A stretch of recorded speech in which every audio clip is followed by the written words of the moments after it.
Love Stories.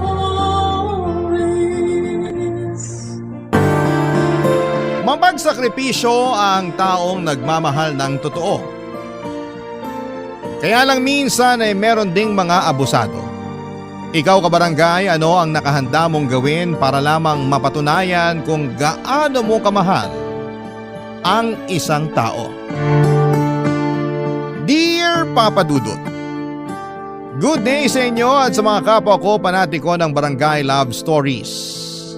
Itago niyo na lamang po ako sa pangalang Annabel, 36 years old at isang VA.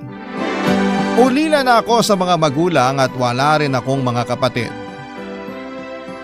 Ang nagpaaral sa akin ay ang tiyahin kong matandang dalaga na kinuha naman sa akin ang kamatayan dahil sa cancer 2 buwan matapos kong graduate.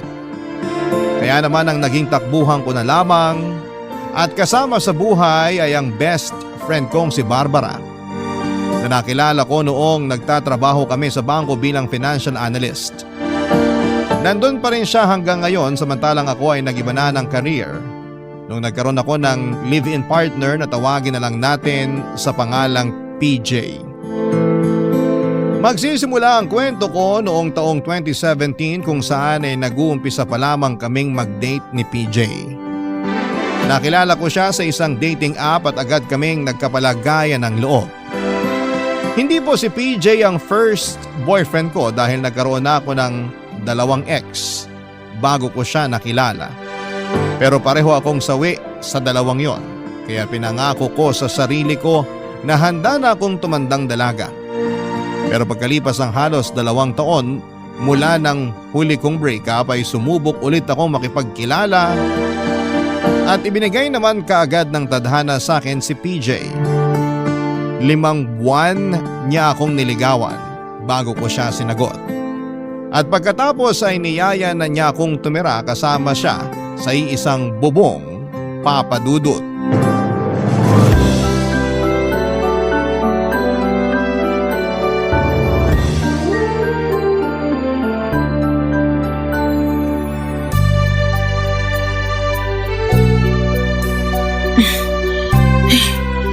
Teka, wala na ba ako nakalimutan? Nakailang check ka na dyan. For sure wala ka nang nakalimutan.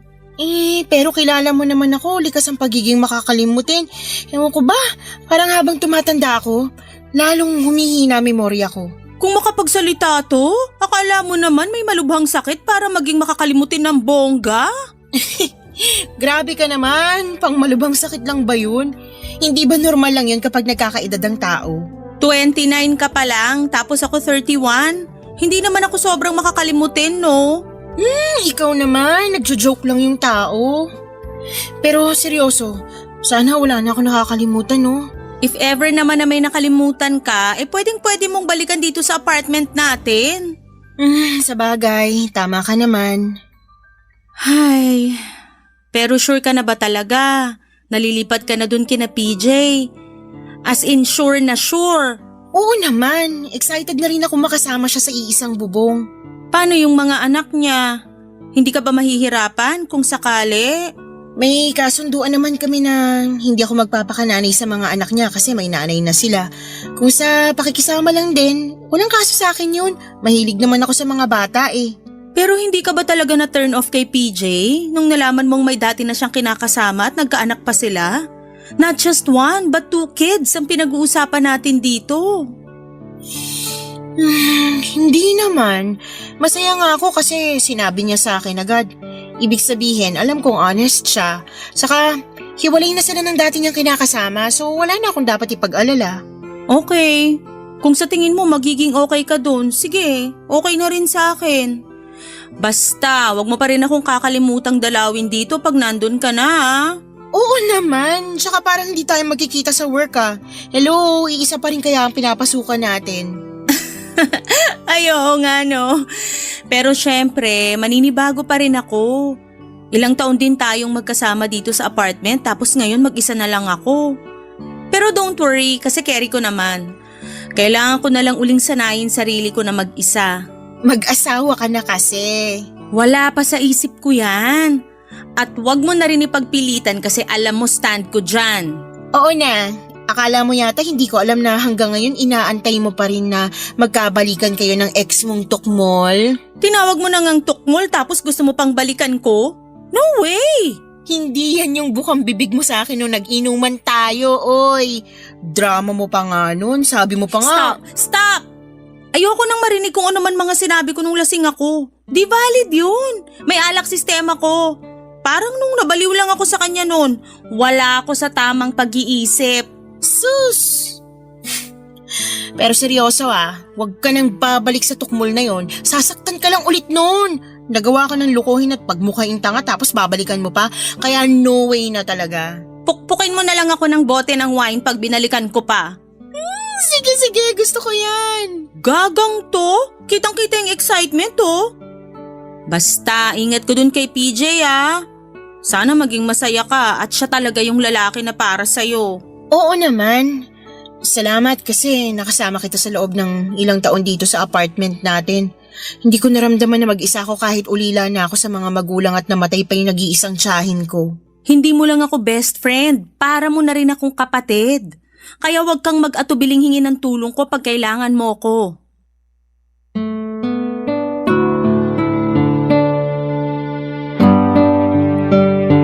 Papadudot, hindi ko naman masisisi si Barbara kung mag-alala siya matapos malaman na may mga anak na pala si PJ sa una nitong nakarelasyon noon.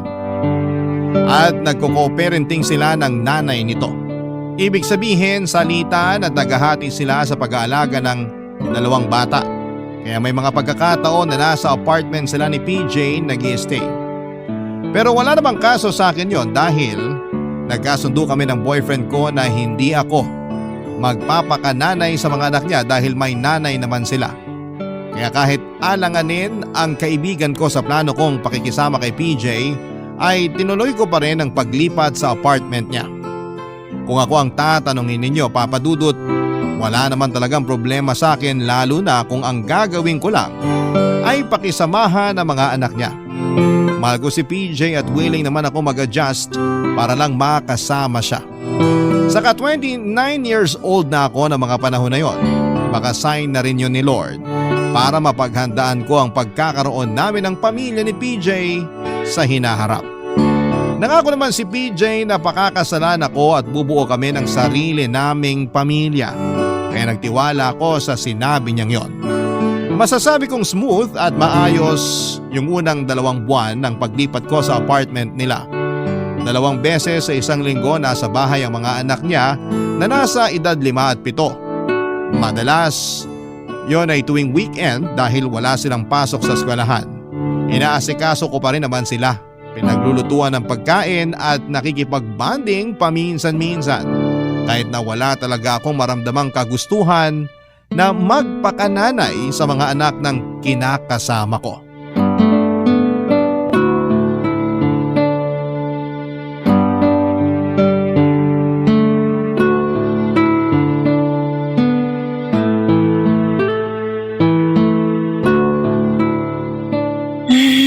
Naku naman, ang kalat naman dito. May basa pa sa sahig. Teka, punasan ko na muna baka may madulas. Nandito na ako! Ay! Hala, PJ! Bakit kasi may basa dyan sa sahig? Ito na nga, pupunasan ko na nga sana, kaso… Kaso ano? Dumating ako tapos inapakan ko kaya nadulas ako. Kasalanan ko na bigla ngayon. Ako na nga itong nasaktan. Bakit ka ba nagagalit? Hindi naman kita sinisisi Sa bibig mo galing lahat yan. Parang ganun na rin ang gusto mong sabihin. Kunwari ka pa. Tulungan mo akong tumayo rito. Sandali, halika. Upo ka muna. Nasaktan ka ba? Malamang. Nagtanong ka pa talaga. Bakit ba ang sungit mo? Inaano ba kita? Huwag mo akong tingnan ng ganyan. Naiinis ako Pati pagtingin ko issue na rin sa'yo, ayos ka rin Punasan mo na nga lang yung basa sa sahig. Baka mamaya madulas pa ako ulit dyan Ito na nga, pupunasan na nga. Hindi mo na ako kailangang utusan na parang katulong mo ako rito. Anong sabi mo? Wala. Kung wala-walain kumukha mo dyan. Saka bakit ang daming kalat dito sa sala? Tingnan mo yung dingding. Bakit may sulat ng ballpen yun? Naku, kalilinis ko lang nung isang araw. Bakit hindi mo tanungin yung mga anak mo? Sila kaya may kagagawan sa lahat ng kalat dito sa apartment, pati nga yung basa sa sahig na naapakan mo. Nakita ko kasi naglaro sila ng tubig galing sa lababo. At pinanood mo lang sila. Hindi mo man lang sinaway. Sinaway ko. Parang alam ko na kung kanino nagmana. Sinasabi mo bang sa akin sila nagmana? Oo, hindi lang kasi matigas ulo nila, mainitin din katulad mo. Anong sinabi mo? Alam kong narinig mo yung sinabi ko, wag mo nang ipaulit sa akin. Ano ba kasing pinuputok ng butsi mo? Hulaan ko. Dahil dito sa mga kalat ng mga anak ko, no? Oo, sino ba namang hindi maiinis? Ngayon na nga lang pahinga ko sa trabaho tapos babantayan ko pa sila. Ayaw pa nila makinig kapag pinagsasabihan, ang kukulit, ang lilikot, ang hilig magkalat. Natural! Mga bata yun. Magulat ka kung makita mo na silang naglalaba at nagba-vacuum dito sa apartment natin. Mas okay pa nga yun. Para naman may nagagawa silang maayos bukod sa pagkakalat. Alam mo, ikaw ang OA mo. Alam mo namang mga bata yun tapos di ka makaintindi. Ikaw tong naturingang matanda pero paurong ka mag-isip. At bakit parang ako pa may kasalanan? Masama bang magsabi ng nararamdaman? Wala kasing kwenta yung nararamdaman mo. Dapat mong gawin, lawakan mo pag-intindi mo. Hindi yung mas isip bata ka pa sa kanila. Buwisit ka.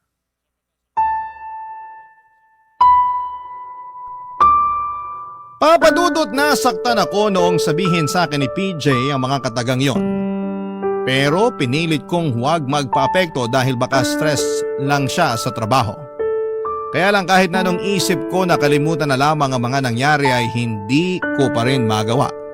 Dahil hindi niya ako sinubukang intindihin. Stress at pagod din ako sa trabaho at dumagdag pa sa mga gawain ko yung mga anak niya. Tapos ay wala akong karapatang magreklamo dahil hindi naman daw ibang tao yung mga bata. Alam ko na mga anak niya yon at mas matimbang sa kanya ang kapakanan ng mga ito kesa sa akin. Kaya nga nalulungkot ako. Pakiramdam ko ay may kaagaw ako sa atensyon at pagmamahal niya ng mga panahong yon. Napaisip tuloy ako sa kung anong laban ko sa mga anak niya. Samantalang girlfriend pa lamang ako. Pero hindi na lamang ako nag-overthink masyado kasi baka magkasakit ako. At mas lalo kong hindi magampanan ang mga tungkulin ko sa bahay nila at sa trabaho ko. At ayoko naman na mag-away na naman kami ng kinakasama ko dahil dito. Barangay Love Stories. Barangay Love Stories. Papadudot nagkabati rin naman kami ni PJ pagkalipas ng ilang araw pero hindi ako nakarinig ng sorry mula sa kanya. Binaliwala ko na lamang yon at iniwasan ang pagiging sensitive. Naisip kong baka tama rin siya at masyado kong pinapansin ang lahat ng bagay kaya ako naapektuhan. Na OA ako. Dumalas ng dumalas ang pagpunta at pananatili ng mga anak ni PJ sa inuupahan naming apartment lalo na noong nagbakasyon. Doon ako sinabihan ni PJ na mag-resign sa trabaho ko sa bangko para mag-VA na lamang nang sa ganon ay may makasama raw sa bahay ang mga anak niya. Ganon ko siguro talaga siya kamahal. Kaya naman sinunod ko yung mga sinabi niya. Mabilis na lumipas ang 5 taon at wala pa rin pinagbago ang setup namin ni PJ. Kahit na hindi nanay ang turing sa akin ng mga anak niya, ako ang madalas na nag-aasikaso sa mga bata. Napamahal na rin naman sila sa akin pero hindi sapat ang pagmamahal na yon para ituring ko silang kadugo. Ang totoo ay pangarap ko talagang magkaroon kami ng sariling anak ni PJ at nangako siya sa akin na bubuo kami ng pamilya. Pero inabot na lamang ng 5 taon ay wala pa rin nangyayari sa pinangako niya sa akin. Kaya nga doon ako nagsimulang ma-frustrate, papadudot.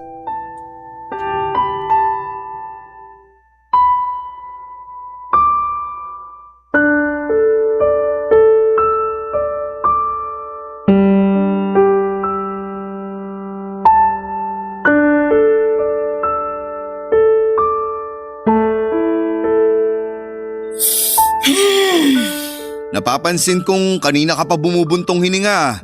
May problema ka ba? Stress lang ako. Stress saan? Basta, Huhulaan ko. Sa trabaho. kaunti pero… Pero ano? Nandito ka lang naman sa bahay natin. Hindi ka bumabiyahe katulad ko kaya bakit ka mas stress? Seryoso ba talagang tanong yan? Oo, kasi di ko lubos maisip paano masistress yung mga katulad mong work from home. Usong-uso nga yan simula nung nag-pandemic. Kaya imbis na magaganyan ka, bakit di ka na lang magpasalamat na may trabaho ka? Iba nga dyan na wala ng trabaho nung pandemic tapos hanggang ngayon wala pa rin napapasukan. Be grateful! Hindi naman ako nagrereklamo tungkol sa trabaho ko. Grateful ako, pero hindi yun ang pinakadahilan kung bakit ako stressed. Ano ba kasing dahilan? Mga anak ko na naman ba? Kawawa sa'yo mga bata, lagi mong pinagdidiskitahan. Hindi ko pinagdidiskitahan yung mga anak mo Wala akong ginagawang masama sa kanila. Sus, akala mo ba hindi ko nahalata na ayaw mo sa kanila? Hindi mo nga sila tinatrato na parang anak eh. Nagsumbong sa akin yung panganay ko. Sabi niya di ka raw niya matanong tungkol dun sa assignment niya. Ang sungit mo raw. Pati ba naman yun sinumbong niya sa'yo? Malamang, tatay niya ako. Kanino pa ba siya magsusumbong? Sa kapitbahay. Huwag mo nga akong pinipiloso po, PJ. Baka nakakalimutan mo, ikaw ang nagsabi sa akin na huwag akong magpapakananay sa mga anak po dahil may nanay naman sila. Tapos sasabihan mo ko na hindi ko sila tinatratong parang mga anak. Ang labo naman yata nun. Ang akin lang, lumalaki yung mga anak ko. Ayoko naman maramdaman nila na ayaw mo sa kanila. Hindi ko yun pinaparamdam sa kanila. At saka, Saka ano? wala ka na bang pangarap na magkaanak tayo? Ano? Anak, yung sariling atin. Ano ka ba naman? Masyado na tayong matanda para mag-anak. Ano bang pinagsasasabi mo? Kaya ko pa naman mag-alaga ng bata. Ni hindi mo nga maalagaan ng maayos yung mga anak ko tapos gusto mo magkaroon pa tayo ng sarili nating anak? Pero nangako ka sa akin na pakakasalan mo ko at magsisimula tayo ng sarili nating pamilya. Ha? Baka nakakalimutan mong 5 taon na simula nung nagsama tayo sa iisang bubong. Sabi mo sa akin nung maghintay lang ako. Oh, yun naman pala eh. Anong yun naman pala? Na maghintay ka pa. Hirap sa'yo, masyado ka mainipin. Hindi naman yata maiksing panahon yung 5 taon. Tsaka di na tayo bumabata, 34 na ako. Naisip mo ba na baka mahirapan ako sa panganganak niyan? Kung mahihirapan ka na pala, bakit mo pagugustuhin magkaanak tayo? At bakit naman hindi? Pangarap ko yon, tsaka nangako ka sa akin. Huwag mo sabihin nagbago ng isip mo. Napag-isip-isip ko lang naman na matanda na tayo. Kung magkakaroon pa tayo ng anak, babalik tayo sa umpisa. Doon pa lang sa pag-aalaga ng baby, nakakapagod na. Napagdaanan ko na yun sa mga anak ko, kaya ayoko na. Buti nga ngayon malalaki na sila, may sariling isip na. Dahil lang doon kaya ayaw mo na magkaanak? Paano naman ako? Napakamakasarili mo. Pwede ba? Huwag mo nga akong sabihan ng ganyan. Hindi yun pagiging makasarili. Kung bakit kasi di ka nalang makontento sa setup natin ngayon. Kasi kung ako ang tatanungin mo, masaya na ako na ganito tayo. Kontento na ako kasi may mga anak na ako. Ayoko na ulit magka-baby. Papadudod parang hindi ako makahinga matapos ang pag-uusap namin yon na nauwi lamang sa pagtatalo. Nanlulumo ako na hindi ko maintindihan matapos sabihin ni PJ sa pagmumukha ko kung gaano niya pa kaayaw na magpakasal kami at bumuo ng sariling pamilya. Wala naman akong nakakadiring sakit para ayawan niya. Bukod doon ay pareho kaming may trabaho at kumikita ng sapat para mag-umpisa ng sarili naming pamilya. Pero lagi pa rin niya akong binabara at kinokontra ng mga katwiran niya dahilan para matameme naman ako at walang magawa. Pero hindi pa rin ako sumuko. Sabihin niyo ng tanga ako. Pero nagstay pa rin ako ng 1 taon kasama si PJ at ang mga anak niya. Umaasa pa rin kasi ako, papadudot, na makikita niya ang halaga ko. At sa wakas ay gustuhin na niyang bumuo ng pamilya na kasama ko. Kaya lang ay mukhang atrasado pa rin ako matapos na mag-no ni PJ nang i-open up ko ulit ang tungkol sa pagpapakasal namin at planong pagkakaroon ng baby. Kaya napaisip na tuloy ako kung may future pa ba ako na kasama siya.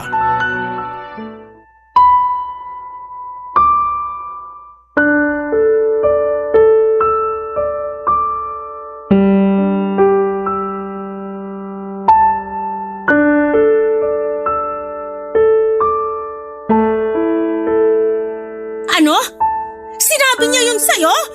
Oo, sabi niya ayaw na niya magka-baby kami. Ayaw na rin niya akong pakasalan kasi nagsasama naman daw kami. Aksaya lang daw yun sa pera na Masyado daw ako naghahangad pa. Lakas pala ng amats niya eh. 6 na taon kang nakisama sa kanya, umasa kang pakakasalan kanya at bubuo kayo ng sarili niyong pamilya tapos sa huli, ganyan lang din ang sasabihin niya? Nasaan na ba yung PJ na yan ang makatikim na mag-asawang sampal sa akin? Hindi ko na alam gagawin ko. Sinunod ko naman yung gusto niya. Nagpakanani ako sa mga anak niya kahit wala akong maramdamang maternal connection sa mga bata.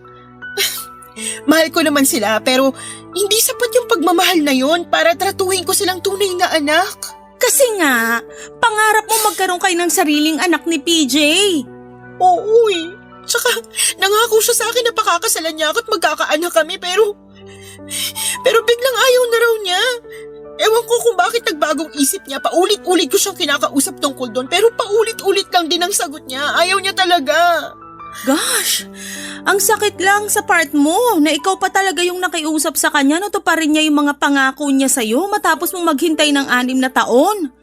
Tapos ginawa ka pa niyang nanay sa mga anak niya kahit na kamo may kasunduan kayo na hindi mo kailangang magpakananay sa mga bata. Hindi ko naman sila pwedeng pabayaan eh. Siyempre, konsensya ko pa rin yun. Pag nasa apartment sila, inaasikaso ko sila. Pinagluluto ng pagkain, nakikipag-bonding ako sa kanila. Kaya nga, ang bait mo sa part na yon. Grabe yung extra service mo pa kay PJ at sa mga anak niya. Wala akong masabi. Hindi ko naman iniisip yun kasi nga mahal ko si PJ. Alam ko, kasi nagawa mo pa ngang mag-resign sa trabaho natin para lang sundin yung kagustuhan niyang mag-work from home ka na lang. Para may makasama sa bahay yung mga anak niya. Oo, pero wala naman akong pinagsisisihan eh. Pero para ka ng ermitanyo na nakakulong lang dun sa apartment niyo. Partida, di ka pa niya asawa. Pero kung tratuhin ka niya, akala mo alila ka niya eh. Kung bakit kasi masyado ka rin bigay todo sa lalaking yan? Tingnan mo tuloy nangyari. Kasi nga mahal ko si PJ. Kilala mo naman ako pag nagmahal, di ba? Bigay todo talaga. Lahat ng pagsasakripisyo gagawin ko, mapasaya ko lang yung taong mahal ko. Oo nga, pero si PJ ba, mahal ka? Sorry pero sa nakikita ko parang ginagamit ka lang niya eh. Unang-una na doon yung pagiging instant yaya mo sa mga anak niya. Hindi naman siya dating ganyan nung nakilala ko. Napaka mapagmahal niya, maalalahanin tsaka maalaga. Alam ko namang nagbabago ang tao pero grabe naman yung pagbabago niya. Oo, kasi parang imbis na mapabuti, napasama. Ewan ko ba? Baka kasi nakita niya na willing kang gawin lahat para sa kanya kaya inabuso ka na niya. May mga taong ganun eh. Pag alam nila na mahal mo sila, gagamitin nila yung pagmamahal na yon para gatasan ka. Kasi alam nila na hindi mo sila kayang iwan. Anong gagawin ko? Mahal ko si PJ pero nasasaktan ako sa pagmamahal kong yun sa kanya. Pag ganyan, wala nang ibang pwedeng gawin kundi makipaghiwalay. Kailangan mong kayanin yung sakit kasi ikaw na rin ang may sabi na nasasaktan ka na sa pagmamahal mo sa kanya. Para sa akin, di hamak na mas madali namang indahin yung sakit ng paghihiwalay kesa pananatili. Papadudod sa totoo lang ay may punto lahat ng mga sinabi sa akin ni Barbara. Na baka wala naman talaga akong inaasahan kay PJ dahil puro lamang siya salita. Naisip ko rin na pwedeng habang nagsasama pa kami ay meron na siyang iba. Hindi ko lang nahalata kasi magaling magtago ang kinakasama ko. Grabe ang sakit-sakit isipin ng mga posibilidad na yon. Idagdag mo pa yung sinabi ni Barbara na baka sinasamantala lamang niya ang kabaitan ko kasi alam niyang mahal na mahal ko siya. Papadudot may bahagi sa puso ko na gusto nang makipagkalas kay PJ dahil pagod na ako sa setup namin. Hindi na rin naman ako bumabata. 35 na ako at gusto ko pang magkaanak pero sa nakikita ko ay hindi yon maibibigay sa akin ni PJ. Pero ewan ko ba naman sa sarili ko. Kasi mas lamang pa rin sa akin yung kagustuhan ko na magstay kahit na matapos akong i-real talk ni Barbara. Mahal ko si PJ at alam ko rin naman na mahal niya ako. Pero parang may kulang, Papadudot. Yung bang mahal lamang niya ako sa salita pero hindi naman sa gawa. Barangay Love Stories. Barangay Love Stories. Papadudot ng sumunod na buwan ay nag-resign si PJ sa pinagtatrabahuhan niya dahil sa stress. Nainis pa nga ako kasi hindi man lang niya yon sinabi sa akin. Kung kailan na lang last day niya sa trabaho ay saka ko na lang nalaman yon. Plano niya raw lumipat sa mas malaking kumpanya na mataas ang pasahod. Kaya hinayaan ko na lamang siya pero hindi yon nangyari dahil nalulong naman sa online sugal ang kinakasama ko. Hindi ko na idedetalye ang mga nangyari pero ang ending ay ako lahat ng sumalo sa mga bayarin namin sa bahay dahil nasa id ang savings niya. Ultimo hulugan naming kotse ay ako na ang nagbabayad dahil ako naman daw ang may trabaho. Ako rin ang gumagasto sa pagkain namin kasi naubos ang savings niya.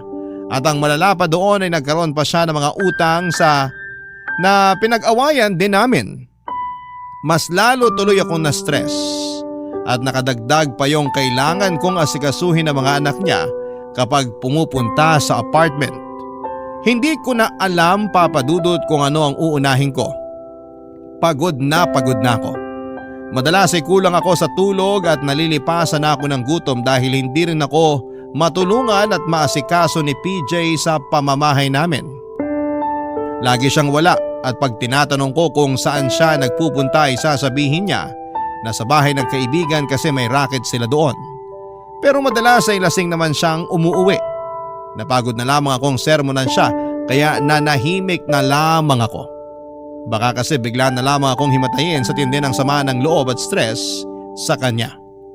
Pero may isang beses na hindi na talaga kinaya ng katawang ko at tuluyan na akong nagkasakit ng malala. Nilagnat ako ng 2 araw at wala noon sa bahay si PJ. Hindi ko alam kung saan siya nagpunta pero wala na rin naman akong pakialam. Nung 3 araw ay bumaba ang lagnat ko at nagkaroon ako ng kaunting lakas para bumangon at asikasuhin ang sarili ko. Siya namang pagdating sa apartment namin ng magaling kong kinakasama.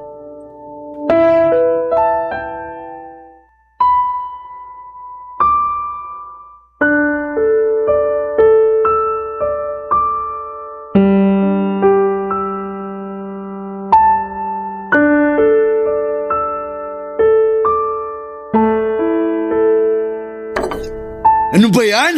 Wala man lang sinaing. Anong kakainin ko? Buwisit namang buhay to. PJ, ikaw ba yan? Anong ingay ba yan? Oh, gising na pala ang mahal na Reyna.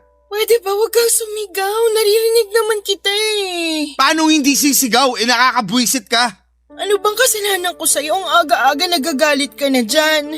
Malaki kasalanan mo sa akin. Kasi hindi ka man lang nagsaing. Kita mo yung kaldero? Walang kalaman-laman. Alam mo bang kagabi pa ako di kumakain?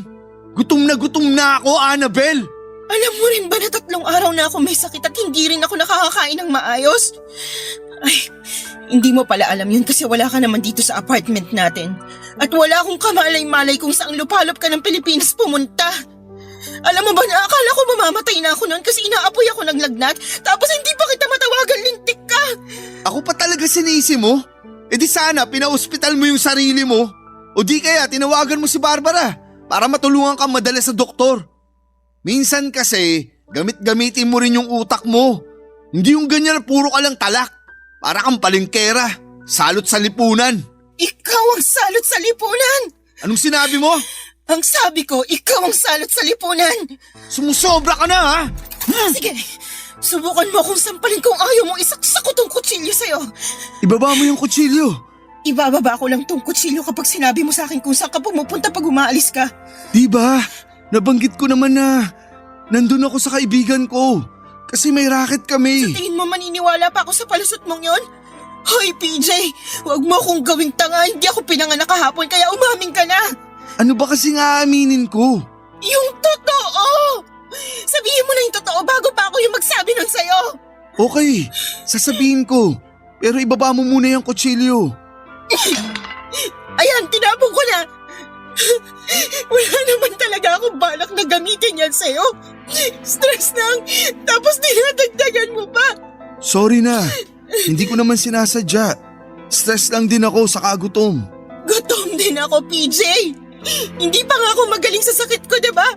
Sana naisip mo man lang na kumustahin ako imbis na maggalit-galitan ka dyan dahil wala pang sinaing. Kaya nga, sorry na. Di ba? May sasabihin ka sa akin? Ano nga ulit yun? Ay, yung tungkol sa sinabi ko na pumupunta ako sa kaibigan ko dahil may racket kami. Hindi yun totoo. Sumasama lang talaga ako sa kanila sa mga inuman. Nililibre naman nila ako kasi alam nilang walang-wala na ako. Hanggang ngayon kasi di ko pa rin matanggap na naubos yung ipon ko dahil natalo ako sa sugal. Tapos ang dami ko pang pinagkakautangan. Kung alam mo lang na para na akong mababaliw sa sitwasyon ko. Kaya sana naman suportahan mo ko. Kasalanan mo naman kung bakit ka nalugmok kasi padalos-dalos ka ng pagdedesisyon. Tapos di mo pa sa akin kinukonsulta. Ano ba ako sa pamamahay na to katulong mo? Pero pa ulit-ulit mo akong binabaliwala. Pinaramdam mo sa akin na hindi mo na ako mahal tapos gusto mong suportahan kita. Pagod na ako saluhin ka, PJ. Pagod na ako. Papadudot yun na yata ang pinakamalalang away namin ni PJ plus may sakit pa ako kaya sobrang sensitive ko. Naiyak na lamang ako pero wala man lang siyang pag-alo sa akin.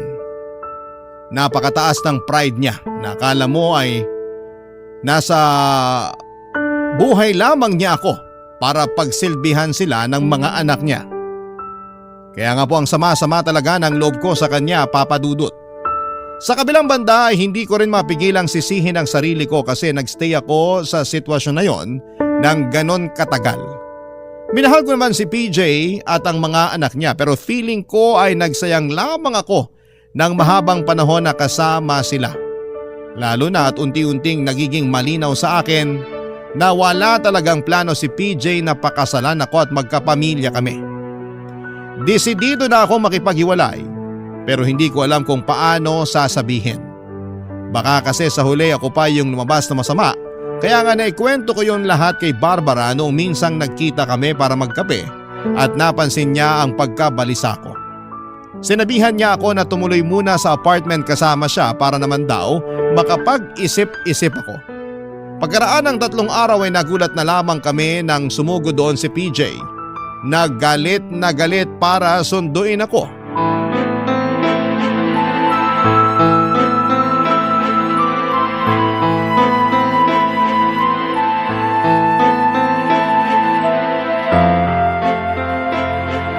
Mabuti pa PJ, umalis ka na rito sa apartment ko. Aalis lang ako rito kapag kasama ko na Alam mo ikaw sumusobra na yung kayabangan mo eh. Una na doon yung lakas ng loob mong sumugod dito sa apartment ko para manggulo. Hindi naman ako nanggugulo. Bakit ba kasi nandyan siya sa'yo? Eh hindi naman ikaw yung kinakasama niya. Sabihin mo, may relasyon ba kayo? Lakas talaga ng amats mo no. Kung may relasyon man kami, eh yun eh para ko na siyang kapatid kaya overprotective ako sa kanya. At bakit ka naman magiging overprotective sa kanya? Eh ako lang naman to. Safe na safe siya sa akin. Anong safe na safe yung pinagsasasabi mo? Eh mas maraming beses mo na nga siyang pinaiiyak kaysa pinararamdam sa kanya na mahal mo siya. Ni hindi mo nga rin siya magawang alagaan eh. Kaya naman binabawi ko na sa'yo yung kaibigan ko. Gusto ko na rin umalis sa apartment mo. Ano ba yung pinagsasasabi mo? Alam kong narinig mong malinaw yung mga sinabi ko pero sige, uulitin ko para mas maintindihan mo. Pagod na akong makisama sa'yo, PJ. Pagod na akong maghintay kung kailan ka magiging handa na pakasalan ako at bumuo ng pamilya kasama ko. Sa bagay, ikaw na rin may sabi na ayaw mo pero umaasa pa rin kasi ako na balang araw magbabago yung isip mo eh. Tapos, gustuhin mo na ulit to pa rin yung mga pangako mo sa akin. Pero napagod na lang ako kasi tama si Barbara. Maraming beses mo na akong pinaiiyak kaysa iparamdam sa akin na mahal mo ko. Hindi mo na rin ako inaalagaan. Nagbago ka na tapos gusto mo pa akong bumalik kasama mo sa apartment? Para ano? Para pag-alagain mo na naman sa mga anak mo at paglinisin ang buong bahay nyo? Para ipaglaba ka, paglutuan at pagsilbihan?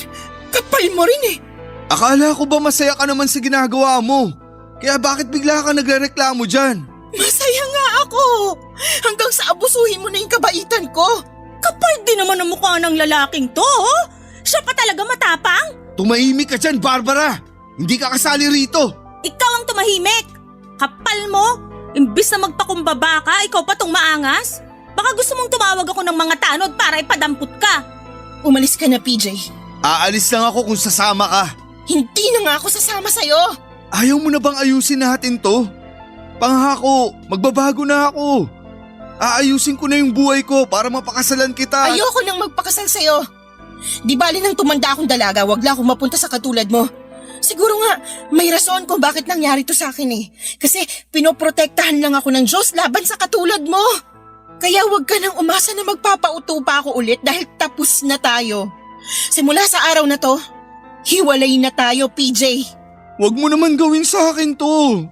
Mahal na mahal kita. Wag mo akong iwalayan. Biglang mahal na mahal kung kailan huli na ang lahat? Ay! Kakagigil ka!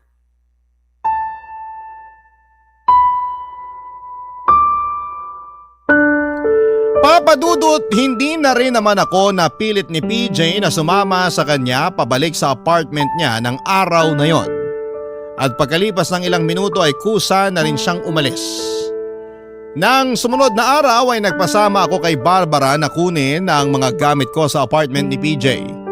Wala siyang imik noong pinatuloy niya kami at pinanood lamang habang nag-iimpake.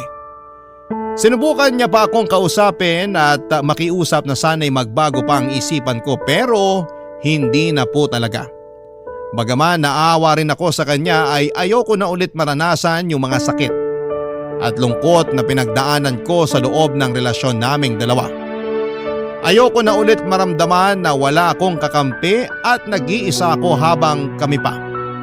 Kaya nga mabuti na lamang at tapos na ang ira ng pagpapakatanga ko. Hindi ko pinagsisihan na minahal ko si PJ pero ayokong mag-alaga ng lalaking tumatandang paurong. Na-realize ko kung gaano ako nag-settle for less dahil lamang mahal ko siya.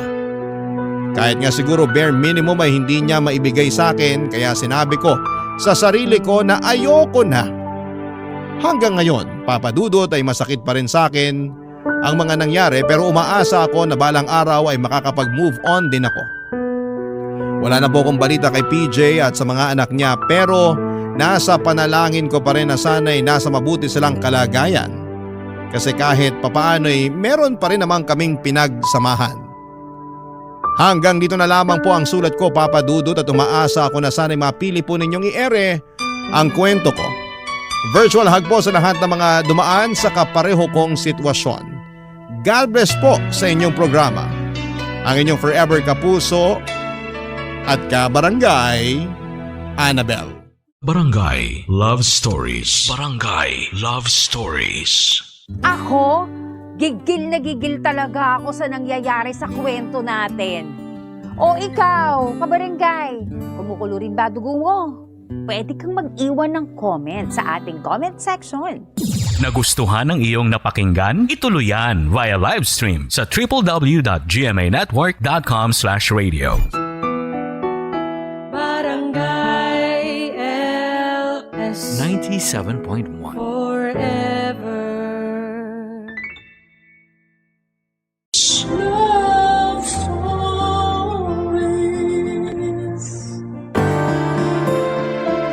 Kapag paulit-ulit na lamang ang ating kinakain, mauumay tayo kaya naman naghahanap tayo ng ibang putahe. Pero hindi ito maaaring gawin sa totoong buhay lalo na kung may karelasyon tayo dahil malaking kasalanan ito. Ikaw kabarangay, anong gagawin mo sakaling tumikim ng iba ang asawa mo? Dear Papa Dudut, lahat ng tao ay may tinatagong sekreto. At kung para naman sa ikakatahimik ng lahat, mangyaring hindi na muling ungkatin ng mga sekretong yon at ibaon na lamang hanggang hukay. Pero bago tayo dumako sa parting yon ng buhay ko ay magpapakilala muna ako. Itago nyo na lamang po ako sa pangalang Ali Rose. Taga Maynila, 35 years old at simpleng may bahay na may 2 anak. Ang mister kong si Byron ay dating seaman at isang OFW. Pero sa ngayon ay meron na kaming negosyo na auto supply and car parts. Nagkakilala kami ni Byron noong nagtitraining pa lamang siya para sumampa sa barko. Mabilis lang din kami nagka-developan at nagpakasal bago siya tuluyang umalis. Tapos nabuntis na niya ako kaya naman masayang masaya kami, Papa Dudut. Kaya lang, hindi pa rin ako gaanong kakampante na iiwan niya ako habang nagtatrabaho siya.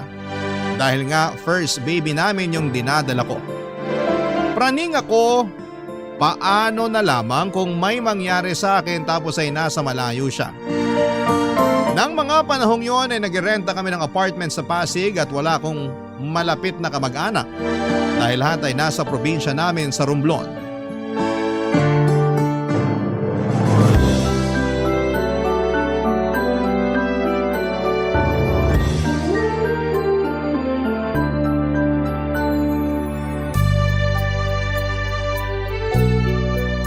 Kanino ko pa napapansin na tahimik ka, sweetheart? Pagod ka ba? Hindi naman. Ikaw nga halos naglaba tsaka naglinis ng bahay. Paano ako mapapagod? Siyempre, gusto kong pagsilbihan ng asawa ko eh. Naku, ikaw talaga? Totoo kaya yun? Hindi naman porke lalaki ako, hindi na ako marunong sa mga gawaing bahay. Turo sa amin ng nanay namin, tulungan daw namin na magiging asawa namin sa paglalaba, pagluluto at paghuhugas ng pinggan para hindi raw kami iwanan. Hindi naman kita iiwan dahil lang doon. Pero thank you sa mga tulong mo. Lalo na ngayon na buntis ako. Madali ako makaramdam ng kung ano-ano sa katawan. Kaya nga eh, pero excited na talaga ako maging tatay. Excited na rin ako sa pagdating ng baby natin. Pero hindi ko pa rin maiwasang matakot. Matakot saan? Kasi kailangan mong umalis. Iiwan mo ko mag-isa dito sa apartment natin. Kahit na kaya ko naman, natatakot pa rin ako. Sweetheart. Hindi ba talaga pwede na dito ka na lang sa malapit magtrabaho? Huwag ka nang sumampa ng barko. Hindi pwede. Kasi nakapirma na ako ng kontrata. Tsaka sayang naman yung oportunidad. Ang tagal ko rin hinintay yun eh. Pero paano kami ng anak mo? Paano ako? Lagi naman kitang tatawagan para kumustahin. Mabilis nang nalilipas yung mga araw. Hindi mo na lang mamamalayan na nakababa na pala ako. Iba pa rin yung nandito ka lang at kasama ko tuwing gabi. Nalulungkot din naman ako. Ayoko rin kayang malayo sa'yo lalo na kakakasal lang natin at magkakaanak pa. Pero kung dito lang ako magtatrabaho, hindi tayo makakaipon agad ng pera para sa panganganak mo. Di ba marami pa tayong pangarap sa buhay? Oo. Gusto natin makaipon para makabili ng sariling bahay. Gusto rin natin maibigay sa anak natin yung mga pangangailangan niya. Lahat ng yun ay mangyayari lang kapag malaki-laki ang sweldo ko. Aminin na natin na napapagaan ng pera ang buhay ng mga tao. Alam ko naman yun. Pasensya ka na kung masyado lang akong emosyonal. Alam ko na lahat ng mga ginagawa mo ay para sa pamilya natin. Tama. Lahat yon para sa pamilya natin. Kaya nga aalis muna ako.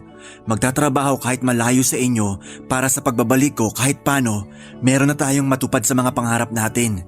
Kahit pa unti-unti basta mahalaga umuusad. Salamat sa pagiging responsableng padre de pamilya. Napakaswerte namin dahil sa'yo. Ako ang swerte sa inyo. Basta, kung hindi mo na kayang mag-isa rito sa apartment, welcome ka dun sa bahay namin sa Binangonan. Kinausap ko na si Mama. Gustong-gusto ka nga niya umuwi ron para maalagaan ka niya habang nagbubuntis ka eh. Talaga? Hindi ba nakakahiya sa kanya? Hindi yun. Bakit ka naman mahihiya? Nanay ko yun. Siyempre, hindi naman mawawala yun eh. Sabi ko nga, gustong-gusto ni Mama na umuwi ka doon. Kaya sabihan mo lang ako kapag mahirapan ka rito ha. Alam mo namang importante sa akin ang kapakanan mo at ang magiging anak natin. Basta pangako mo, mag-iingat ka dun sa barko, okay? Oo, pangako yan. At huwag kang mambababae. Sweetheart naman, gwapings lang tong asawa mo pero hindi ako babaero.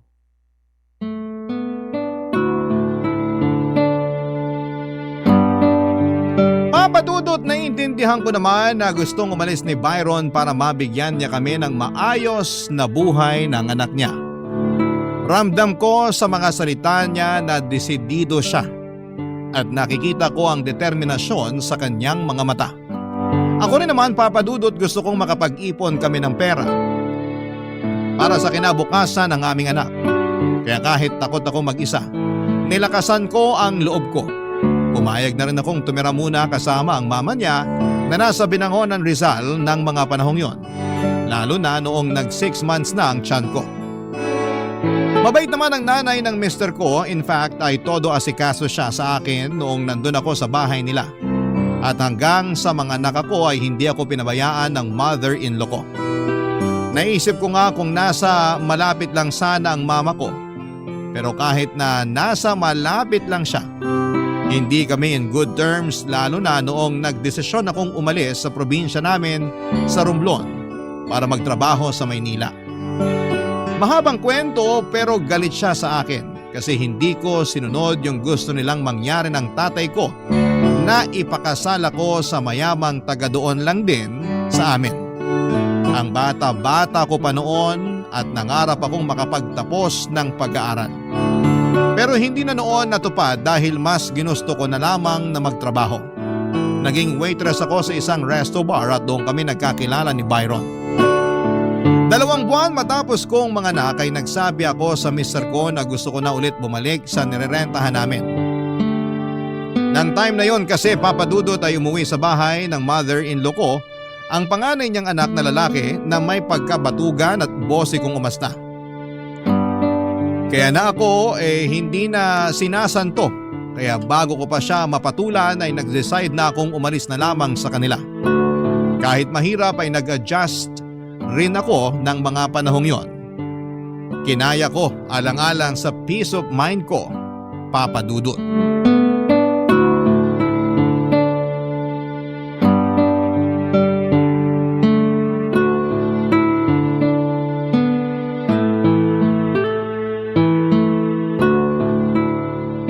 Kumusta naman kayo ng anak natin, sweetheart? Okay naman kami. Tulog na ang baby natin. Hindi ka ba nahihirapan sa pag-aasikaso sa kanya?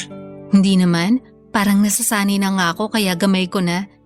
Tinatandaan ko na lang yung mga turo sa akin ng mama mo. Pero hindi ko pa rin mapigilang mag-alala kasi wala kayong kasama dyan ng anak natin.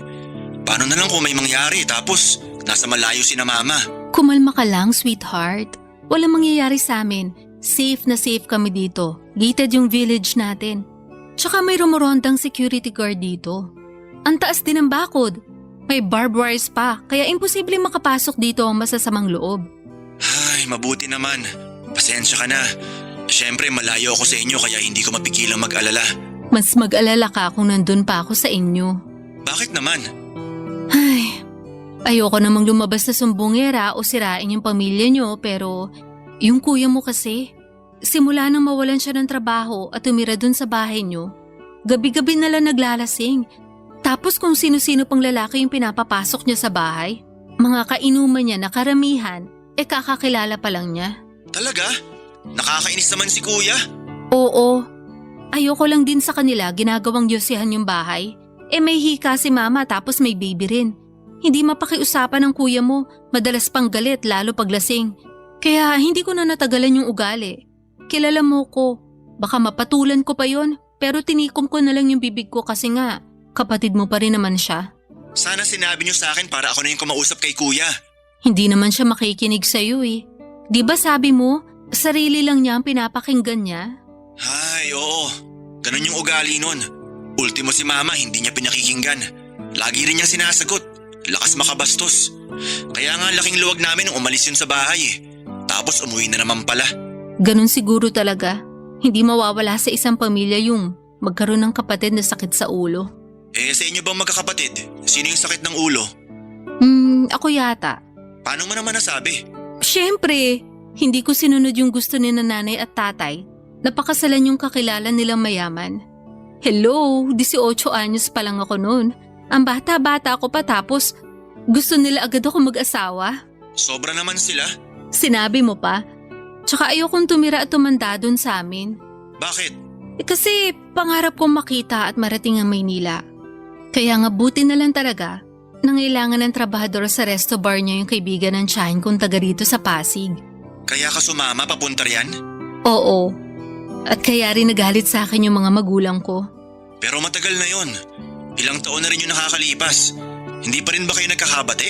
Mahirap na kasi talagang ibalik yung dati naming samahan kahit na sabihin mo mga magulang ko sila. Para sa kanila, suwail akong anak. Feeling ko nga, tinakwil na nila ako nung araw na umalis ako sa probinsya namin sa Romblon at tumapak dito sa Maynila. Ganun ba? Nakakalungkot naman. Oo, pero hindi ko na yung masyadong iniisip. Nakaraan na yon. Ang mahalaga sa akin yung pamilyang binubuo natin sa ngayon. Mahalaga rin kayo sa akin, sweetheart. Kaya nga nangangako ako na iingatan at aalagaan ko kayo ng anak natin. Ako rin, iingatan at aalagaan ko ang sarili ko at ang anak natin hanggang sa pagbabalik mo. Papa Dudut, thankful ako kasi palaging tumatawag sa akin si Byron ng mga panahong yon para kumustahin kaming mag-ina. Malaking bagay yon sa akin dahil dumaan ako sa postpartum at nakababaliw yon lalo na kung wala kang makausap. Pumupunta naman sa nirerentahan namin ng mother-in-law ko para sikasuhin ako at ang aking anak.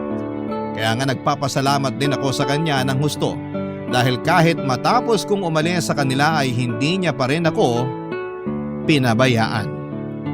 Kinaya ko pa rin naman kahit na madalas ay may mga gabi na umiiyak ako dahil nami-miss ko na ang mister ko.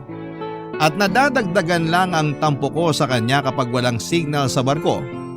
Dahilan para hindi ko siya makausap sa cellphone. Ewan, naging sobrang clingy ako sa kanya noong nakapanganak na ako. At sobrang hirap talaga ng sitwasyon namin na malayo siya, Papa Dudut. Barangay Love Stories. Barangay Love Stories. Papa Dudut, 3 months na noon ang anak namin nang makapagbakasyon si Byron. Sobrang saya ko kasi makakasama namin siya ng halos 3 buwan bago ulit siya sumampa sa barko. Kaya nga sinamantala talaga namin ang pagkakataon na sulitin ang bawat sandali na magkasama kami para mag-bonding dahil alam ko na kapag umalis ang asawa ko ay mami-miss ko na naman siya. At hindi nga ako nagkamali dahil grabe yung iyak. Iyak na naramdaman ko at lungkot matapos ang bakasyon niya. Ayoko na talaga siyang paalisin noon pero hindi po pwede. Sa aming dalawa ay siya lang ang may stable na income at marami pa kaming pangarap para sa pamilya namin. Kasama na nga doon ang makapagpatayo ng sarili naming bahay. Nang nakapagbakasyon ulit si Byron pagkalipas ng 9 na buwan ay nag-decide siya na tumigil na sa pagbabarko. Sa halip ay gusto naman daw niyang subukang mag-OFW. Siyempre mas lalong ayaw ko kasi mas matagal ang kontrata na mga ganon. Pero desidido ang asawa ko lalo pat maganda raw ang offer sa kanya. Sa ganoon ay mas makakapag-ipon kami ng pera. Kaya sa huli ay pumayag na lang din ako, Papa Dudut. Nagmekaniko sa Japan ang asawa ko at tumagal din siya ng 3 taon bago muling nakauwi sa Pilipinas.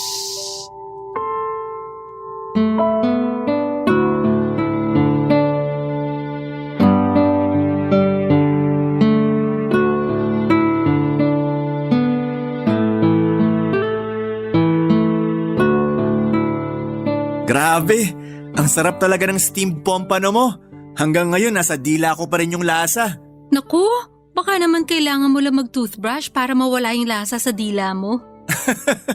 Nakapag-toothbrush na ako, no? Siyempre, biro lang. Alam ko miss na miss mo ang mga luto ko. Lalo na yung pompano. Kaya nga sinarapan ko talaga ng gusto eh. Oo, miss na miss ko nga. Masasarap naman pagkain dun sa Japan. Pero iba pa rin dito sa atin. Lalo na kapag luto ng misis ko. Nambola ka pa? Hindi kaya yun pambobola. Pagsasabi lang yun ng totoo. May iba tayo. 3 taon ka rin sa Japan. Babalik ka pa ba uli doon? Tungkol sa bagay na yan, oo, babalik pa ako. Akala ko ba ayaw mo na? Kasi namimiss mo na kami ng anak mo. Oo nga. Pero kulang pa kasi ipon nating pera, sweetheart. Habang tumatagal, mas nagmamahal yung presyo ng pangarap nating lupa't bahay. Pwede naman kasi nating hulug-hulugan. Hindi natin kailangan bilhin ng isang bagsakan. Hindi ko kasi alam yung kalakaran sa ganyan. Paano kung mawalan ako ng trabaho habang hindi pa tapos yung paghuhulog natin? Pwede naman tayong kumonsulta sa mga ahente tungkol sa bagay na yan. Para mas alam natin yung gagawin. Ewan ko. Wala akong tiwala sa mga ahenteng yan. Yung iba kasi sa kanila, in-scam ako. Ha? Paano? Basta, ayoko na lang ikwento kasi kinalimutan ko na nga yun. Hindi naman lahat ng ahente, ganun. Baka nakatsyempo ka lang nang wala sa puso yung ginagawang trabaho. Kumbaga, pera lang ang habol tapos pinababayaan na yung mga kliyente pagkakuha ng komisyon. Kaya nga yun ang dahilan kung bakit gusto ko pang bumalik sa ibang bansa. Tsaka mag-aaral pa yung anak natin. Mas lalaki lalo yung mga gastusin natin. Ang akin lang naman, lumalaki na yung anak natin. At kahit na-explain ko naman sa kanya na ikaw ang tatay niya, na kailangan mong umalis para magtrabaho sa malayo, ilang pa rin sa'yo yung bata? Sa umpisa lang naman yun kasi nga ngayon lang niya ako nakita. Matagal din ako sa Japan bago nakapagbakasyon kasi nag-pandemic pa. Yun nga. Sana nga kasi ayoko namang lumaki siya na malayo ang loob sa'yo. Hindi mangyayari yon kasi sabi mo alam naman niya na ako yung tatay niya. At pinaliwanag mo sa kanya yung dahilan kung bakit kailangan kong umalis at magtrabaho sa malayo, di ba? Oo, sabi ko, para rin naman sa kinabukasan niya. Tama. Pero naisip ko rin na masyado pa siyang bata para maintindihan yon. Kaya nga gusto ko sana na dito ka na lang sa atin magtrabaho. Sweetheart, alam mo namang maliit ang sweldo rito sa atin. Pwede naman tayo magbawas ng pinagkakagastusan natin para mapagkasya yung kikitain mo sakaling dito ka na nga magtrabaho. Ayoko pa rin. Kasi kaya nga ako nag-abroad para mabigyan kayo ng maalwang pamumuhay. Tapos gusto mo magtipid tayo para lang mapagkasya yung sasahurin ko? Pamilya lang naman natin yung iniisip ko. Pangarap mo ba na habang buhay nasa ibang bansa, yung malayo sa amin ng anak mo? Hindi. Pero habang kaya ko pa, habang may lakas pa ako para makapag-ibang bansa, at habang may pagkakataon pa, susunggaban ko. Bahala ka na nga. Tiis lang muna, sweetheart. Papasaan din ba na magkakasama rin tayo pagdating ng araw? Sige, pero sana dumating yung araw na yun. Pero habang hindi pa dumarating yung araw na yon, wag na natin aksayahin yung pagkakataon na pwede tayong mag-bonding. Ha? Anong banding ka dyan? Gabi na kaya? May balak ka pa bang puntahan? Wala. Pero sa'yo may balak ako. Masahihin mo ako, tapos mamaya, ikaw naman yung mamasahihin ko. Papadudod sobrang sabik na sabik kami sa isa't isa ni Byron kaya sinulit namin ang mga bawat sandali na masosolo namin ang bawat isa. Ang saya-saya ko talaga kapag kasama ko ang asawa ko at aminado akong ayoko na ulit siyang umalis para magtrabaho abroad. Pero kaunti pa lang ang ipon namin. Hindi pa nga yun sapat para makabili ng bahay ng isang bagsakan. Bukod doon ay siya rin kasi ang sumusuporta sa pamilya niya at nagpapaaral sa iba niyang pamangkin. Kaya hindi buong napupunta sa amin ang lahat ng sweldo niya. Ang totoo, Papadudot, ay minsan na naming pinagtalunan yon. Pero sinabi lang ni Byron na hindi naman niya pwedeng basta putulin ang sustento niya sa kanyang pamilya. May sakit din ang nanay niya at siya lang ang sumusuporta sa maintenance medicine nito. Hindi ko naman inalis ang karapatan niya na tumulong pero may iba pa naman siyang kapatid na nagtatrabaho din sa abroad. Kaya lang ang mister ko lang talaga yung dedikado. Masyado rin siyang mapagbigay at hindi marunong tumanggi lalo pa sa mga pamangkin niya at pinsan. Kaya tuloy ay may mga pagkakataon na kami naman ang nasa short at kailangan mag-adjust sa kung ano lang ang ibigay niya. Hindi rin nakatulong yon yung paraan ko ng pag-alis ng stress sa asawa ko nang umalis na siya pabalik ng Japan. Kasi napagastos din ako sa pag-order ng pagkain online.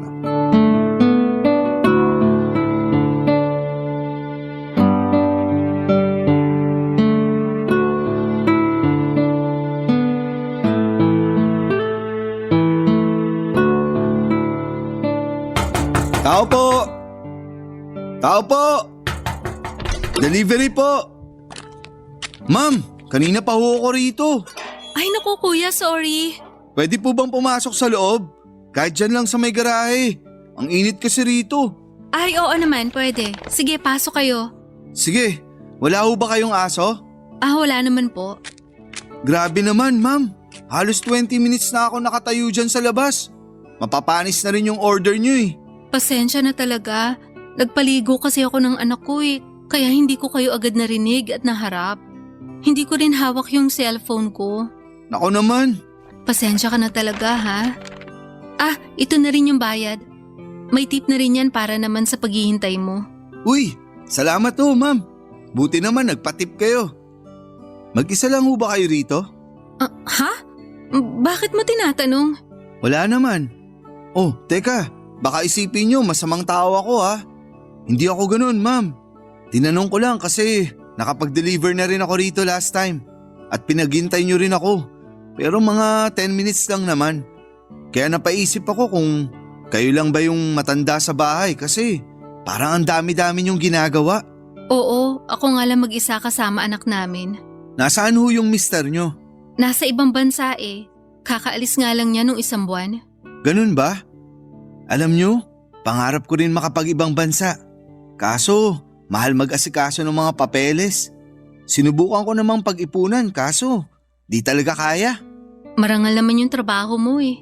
Marangal nga, mababa naman ang sweldo. Pero ayos na rin, kesa walang trabaho. Ayoko namang maging kargo ng pamilya ko. Saka parang di ko rin kakayanin mga ibang bansa kasi madali akong ma-homesick. Gusto ko na lang pala mag-business. Sana katulad mo na lang din mag-isip yung mister ko. Ha? Paano nyo nasabi? Yun bang dito na lang siya sa amin ng anak niya at hindi na niya kailangang umalis pa? Sa tono ng pananalita nyo, parang ayaw nyo ng mga ibang bansa mister nyo ah. Ayoko na talaga siyang pabalikin. Pero gusto niya kasing umalis para raw makaipon kami ng pera. Basta ang akin lang naman, pwede naman siya rito magtrabaho o mag-business. Kahit naman paano, may naitabay kaming pera mula sa dati niyang trabaho sa barko. Ganun ba? Baka naman may binabalikan siya sa ibang bansa, di kaya? Ano bang sinasabi mo dyan? Mahal kami ng mister ko. Joke lang naman, huwag na kayong magalit. Hindi ako galit. Ayoko lang bigyan puwang sa isip ko yung sinabi mo. Kalimutan nyo na yun, kasi feeling ko loyal naman sa inyo yung mister nyo. Baka gusto niya lang talaga kayong bigyan ng maganda at maayos na buhay ng anak nyo, kaya siya nangingibang bansa. Baka nga. Sige na ho, mauna na ako. Baka magtaka na amo ko kasi wala pa ako sa tindahan namin. Sige. Salamat ulit. Tsaka pasensya ka na kasi pinaghintay kita. Ayos na ho yun. Salamat din sa tip. Enjoy your meal, Ma'am Ali Rose. Thank you. Pwede ko bang malaman yung pangalan mo? Monty na lang ho. Thank you ulit, Monty. Papadudot, aaminin kong nalibang akong kausap si Monty at hindi namin namalayan ang oras. Para kasi ako nagkaroon ng kaibigan sa katauhan niya. Bagay na hindi ko na naranasan simula nang magkaanak kami ni Byron. Sa anak namin at sa pagiging housewife na kasi umikot ang mundo ko simula nang magpakasal kaming dalawa. Hindi rin marami ang mga kaibigan ko, 2 o 3 lang yata mula sa dati kong trabaho at pare-pareho na rin naman kaming may sariling pamilya. Paminsan-minsan ay nagkakausap kami sa messenger at nagpaplanong lumabas pero hindi naman natutuloy dahil sa kung ano-anong mga kadahilanan. Hanggang sa lumipas na lamang ang mga panahon at makakalimutan namin yon. Kaya nga thankful ako dahil na-distress talaga ako sa maiksi naming kwentuhan ni Monty. First time ko rin kasi na maka-encounter ng madaldal na delivery rider. Hindi naman ako natakot o nailang sa kanya kasi mabait naman siya at magalang. Kaya nga papadudot na padalas ang pag-order ko sa restaurant nila. At lagi kong hinihiling na sana'y si Monty ang mag-deliver para naman makita ko siya. At makapagkwentuhan muli kaming dalawa kahit sa maiksing sandali lang. Papadudot. Barangay Love Stories. Barangay Love Stories. Papadudot, 1 buwan pa lang halos nakakaalis ang mister ko pabalik sa Japan nang makilala ko nga itong si Monty. Tapos nagsimula na rin kami mag-usap sa text message. Nanguna siyang magpadala ng mensahe sa akin ng pangungumusta. Nireplyan ko naman siya kaagad kasi ang nasa isip ko ay baka gusto lamang niyang makipagkaibigan. Saka napapasaya naman ako ng pag-uusap namin lalo na kapag naiinis ako kay Byron. Naisip ko na ayos na rin yon kesa naman malagas lang at maubos ang buhok ko sa pagka-stress. Kaya lang sa pag-uusap namin yon ay nauwi sa espesyal na pagkakaibigan na walang label, papadudot. Na mga panahong yon may kinakasama na rin naman siya pero wala pa silang anak. Bukod doon ay hindi raw maayos ang relasyon nila At katulad namin ni Byron ay madalas din silang nag-aaway. Gusto raw kasi ng kinakasama niya na siya ang masunod sa pamamahay nila. Kaya nga dinadamayan ko noon si Monty sa tuwing may hindi sila pinagkakasunduan ng live-in partner niya.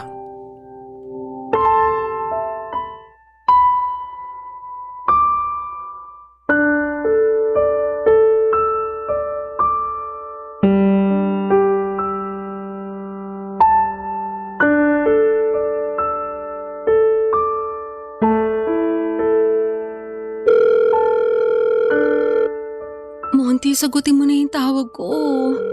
Nasaan ka ba kasi?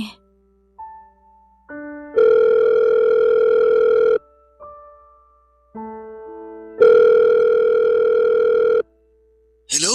Sa wakas, sinagot mo rin. Sino ka ba? Anong sino ako? Si Ali Rose to. Ay, napatawag ka. At bakit ganyan ang tono mo sa akin? Anong gusto mo? Maglambing-lambingan ako sa'yo. Nandito kinakasama ko. Saka bakit ka ba tumawag? Buti na lang ako yung nakasagot, kundi yari tayong dalawa. May sasabihin kasi ako sa'yo, Monty. Ano ba yun? Mahalaga ba yun? Oo. Ano nga? Sabihin mo na para matapos na tong usapan natin. Mauhuli pa ako ng kinakasama ko eh. Buntis ako. Nabuntis mo ko. Ha? Sigurado ka ba dyan? Oo, sigurado ako. Kasi dinatnan pa ako last month. Nako, naloko na. Anong gagawin natin ngayon? Hindi ko alam.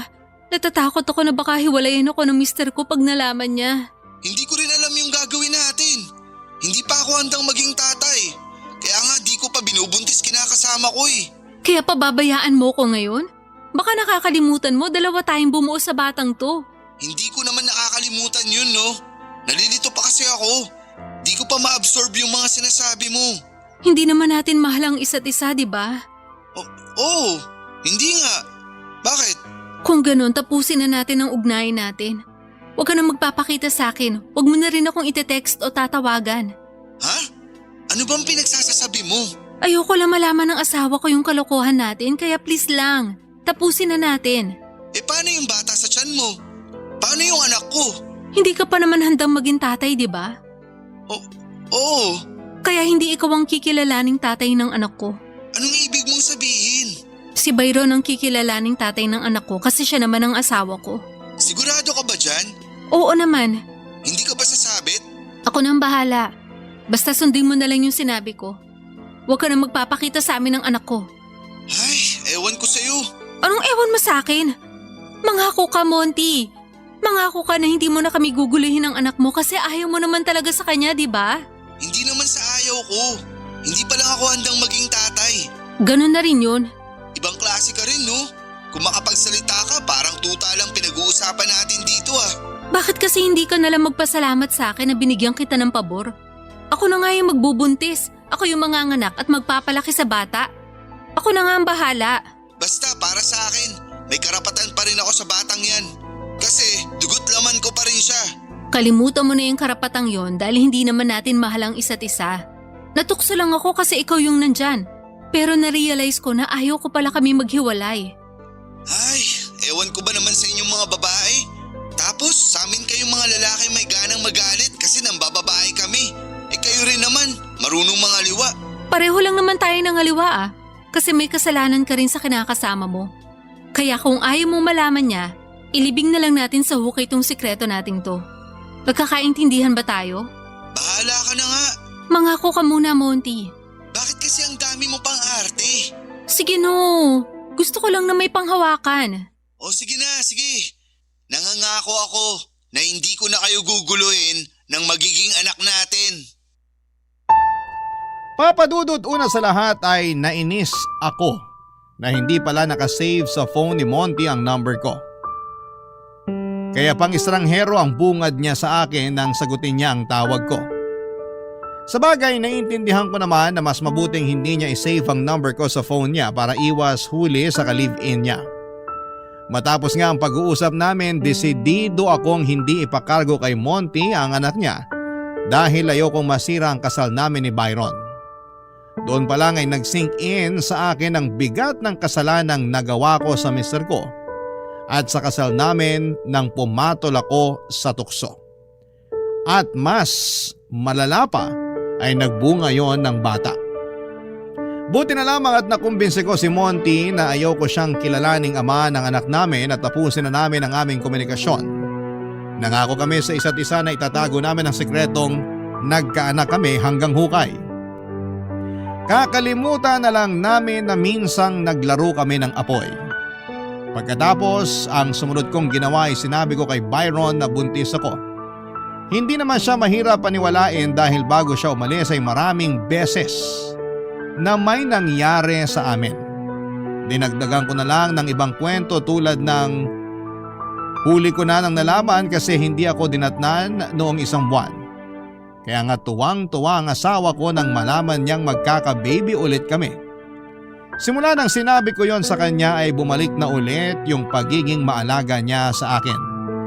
Lagi akong kinukumusta ni Byron at ang pagbubuntis ko. Tapos ay nangako siya sa akin na sa pag-uwi niya, plano niyang magnegosyo na lamang kami rito sa Pilipinas para makasama na niya kami ng mga bata. Mabilis na nagdaan ang 2 taon, malaki na ang anak namin ni Monty na ang kinilalang tatay ay si Byron.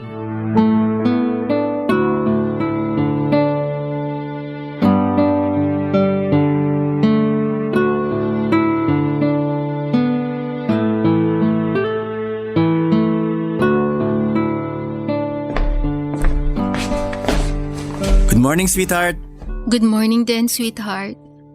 Bakit nagising ka na? Naramdaman ko kasi na wala ka na sa tabi ko. Akala ko kung saan ka na pumunta. Maaga pa. Madilim pa nga sa labas. Hindi lang kasi ako makatulog. Bakit? May problema ka ba? Teka, tabihan nga kita dyan sa sofa tapos kwento mo sa akin yung problema mo. Wala naman akong problema. In fact, masayang-masaya ako kasi sa wakas hindi ka naaalis. Hindi mo na kami iiwan ng mga bata. Marami akong na-realize nung nasa Japan ako. Tulad ng? Na nakakapagod magtrabaho tapos wala akong pamilyang mauuwian kasi nasa malayo ako. Inspirado naman ako sa araw-araw pero iba pa rin pala kapag kasama, nayayakap at nahahalikan ko kayo ng mga bata.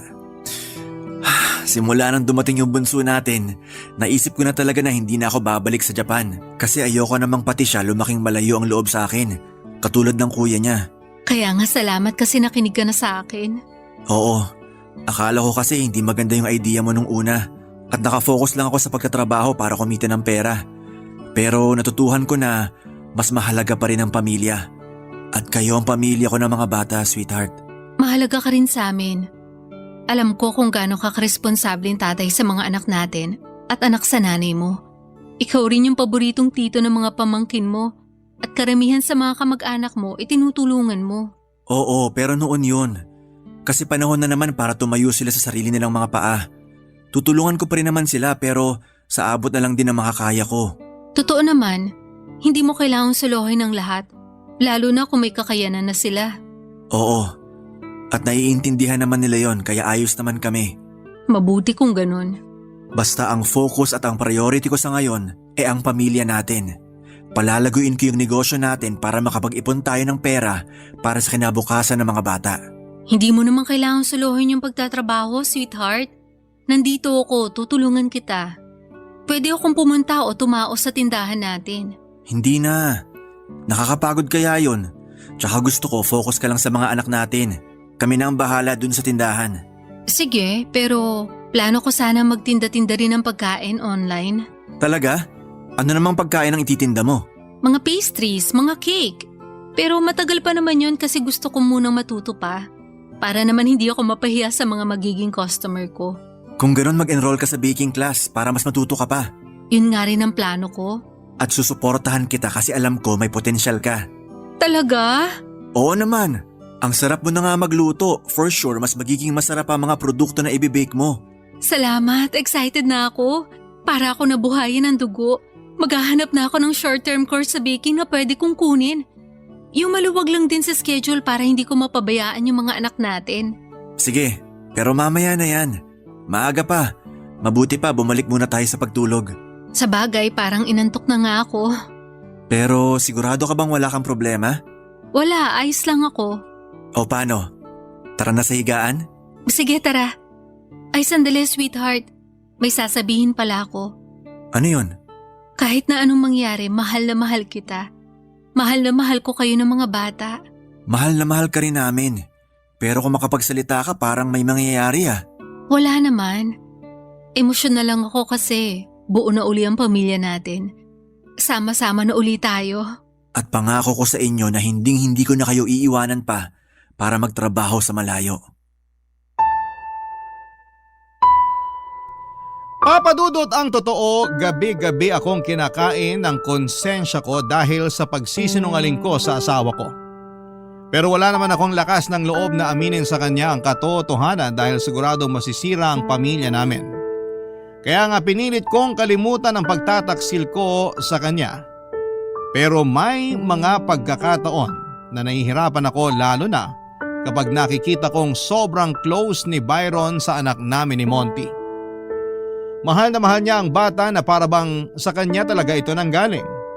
At imbes na matuwa, nasasaktan ako kasi pareho kong niloloko ang mag-ama ko. Pero ang totoo, may isa pa talaga akong dilema kaya ako napasulat sa programa ninyo. Neto kasing nakaraang buwan ay nagulat ako nang i-chat ako ni Monty sa Messenger at kinukulit na gusto niya raw makita ang anak namin. Nung una ay nagalit ako sa kanya kasi nangako siya sa akin na hindi na niya kami guguluhin pa.